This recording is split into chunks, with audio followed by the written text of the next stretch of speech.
We've lived in Neerim South for 10 years. We moved up from the city, and you couldn't get us back to the city for quids now. It's just absolutely beautiful up here. Often referred to as God's country. It's nearly green all the time, which makes it pretty hard for us to complain when we're in a drought. It's agricultural land, so it's dairy farms and lots of beautiful green paddocks. Neerim South is a tiny little village. All of the business exists in one tiny little CBD. We're on the road to Bawbaw, so Mount Bawbaw get a lot of traffic through the snow season, which is terrific.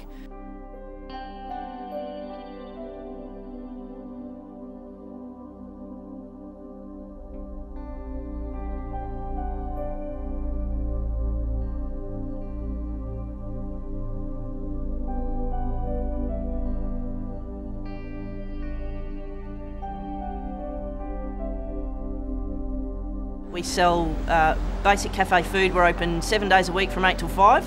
One of the few places in the region that do brekkie all day, which makes us exceptionally popular on the weekends, of course. What we try and create is really a fun environment. We're kid-friendly. The atmosphere is really bright, it's colourful. We have thousands of little bits of pig paraphernalia all over the shop. So on the morning of Black Saturday, I actually started with a mate of mine at about 4 in the morning because we knew it was going to be stinking hot to put the footings in for the deck outside. So we started that at 4 in the morning, and about 2 o'clock in the afternoon the phone rang, and Kaz was at the shop working, and she said, "It's you know, all hell's broken loose, I'm locking the door, I'm coming home." And within the space of about 45 minutes the place went black, and the noise is totally indescribable. We came under ember attack, and if we were under ember attack, it was quite likely that the township of Neerim South, which was between us and the fires, was potentially under real threat.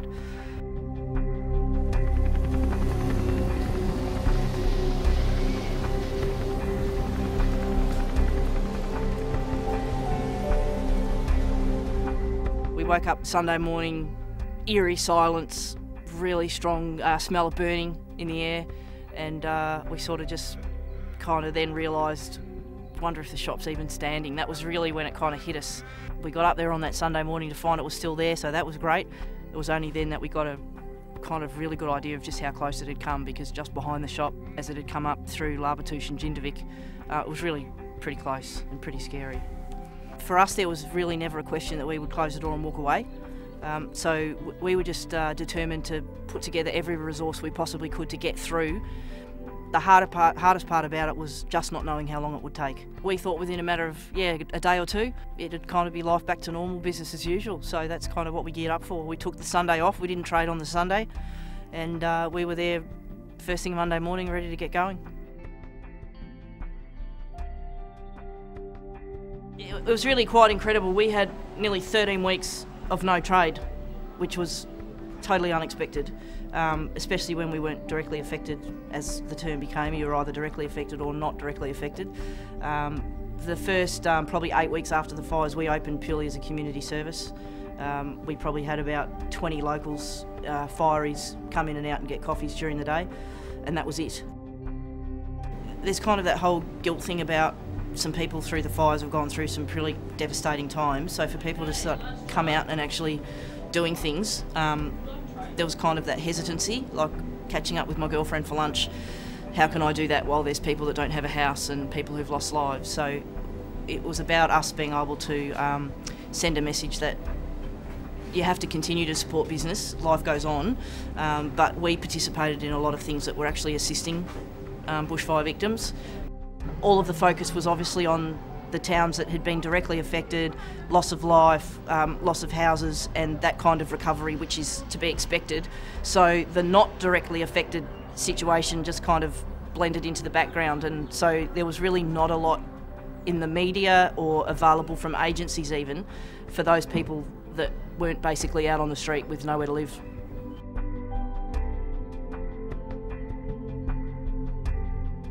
We have an awesome team here at Piglets. We've been together for quite a long time, and the worst outcome for us would have been to have actually lost them as a result of not being able to give them any shifts. So we made a commitment right at the start to them that we would keep them on, and we would find a way to get through.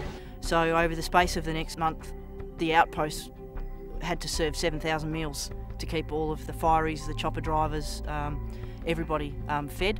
and they didn't have a workforce big enough to be able to do that, and I had a ready-made, ready-trained workforce that had nothing to do, and so they were able to take our guys on straight away and just fit in, work with their team to get their meals over the line, which was a great opportunity for both businesses to be able to survive a really, really tricky time. The other amazing thing was we actually went to Centrelink to get some assistance. They had a 14-week package of assisting people just with living expenses, and because we kept our staff on, we weren't eligible. We were told that if we'd let them go, we could live off the money we were paying them. We had business interruption insurance, and probably the biggest kick in the pants for us was the fact that we couldn't access our business interruption insurance because, according to the insurance company, there was no physical reason why we couldn't trade. I suppose it hit us hard, the fact that we thought we'd put all of the right things in place as business owners. We were responsible, we were paying our way, and to find out that we couldn't access those things was pretty devastating. It took us over 12 months to get back to 100% of our sales pre-bushfire. So for every single week that we traded in that 12 months, we actually went further backwards. And I don't think that's something that people really understand. They think, oh well, the business has started to come back, things must be improving. But until you actually get back to 100%, you're in fact still trading behind. Our point of difference, I suppose, is that we bake everything from scratch. We try and use as much local produce as we possibly can, and we actually try and get a lot of that produce from local farming families. So, so there's a real community connection between Piglets and the rest of the district. Because we commit to use local people, as soon as our business had a downturn, of course that affected our ability to be able to flow on our orders to our local suppliers as well. The communication between businesses, I think, is absolutely critical, and we've just recently started talking about getting a small business group together in Neerim South, because we actually don't have a traders group. So the communication was really great for those businesses hooked into the tourism network, but for a lot of the businesses along the street here, they're actually not hooked into that network. So I think something that we could do differently going forward would be to make sure that very locally and on a micro level, that the businesses across just this strip, for example, could really check in with each other, work out what collectively we could do, who was dealing with what problems, and how could those problems be solved faster and more effectively. As soon as there's a downturn, in order to get business in, everyone discounts everything. Then post-crisis, there's quite an enormous amount of government money invested in trying to get people back to the region.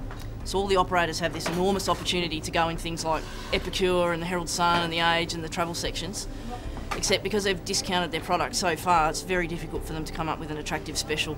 And it's something that the tourism community really needs to work on, so that they've got integrity in their product at the time when they can actually use this money that's invested into bringing people back to the region. So what we do is encourage operators to team up together. So for example, we teamed up with a couple of the local B&Bs to offer a breakfast package. So to increase the value of the experience to get people here rather than actually discount the product. So it's really about cooperative marketing, value adding, being able to provide some really attractive specials to drive people back to the region. We went as a region to less than 25% of our normal weekly sales right across 100 businesses, so that's absolutely significant. I think the wider tourism industry needs to understand that it's just not easy for people in that moment to dip into their pockets, but on the other hand, if businesses had a little crisis fund so that they can get the absolute most out of those opportunities post-crisis, I think would have an enormous impact on getting people back on their feet faster and feeling more confident and hopeful about what the future offers.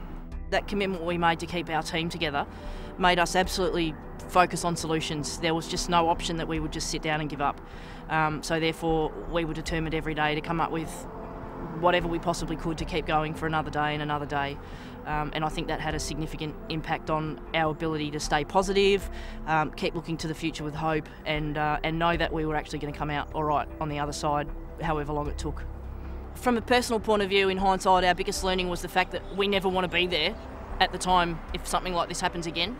So having made that decision, from a business perspective, the things that we put in place afterwards, we would in future put in place beforehand. I would encourage any tourism business and tourism community to really look at real options to keep the team going, whether it's sharing people across rosters, whether it's finding other creative things to do with them during that crisis period of time, because you need to be ready when the doors open and the Open for Business campaign begins.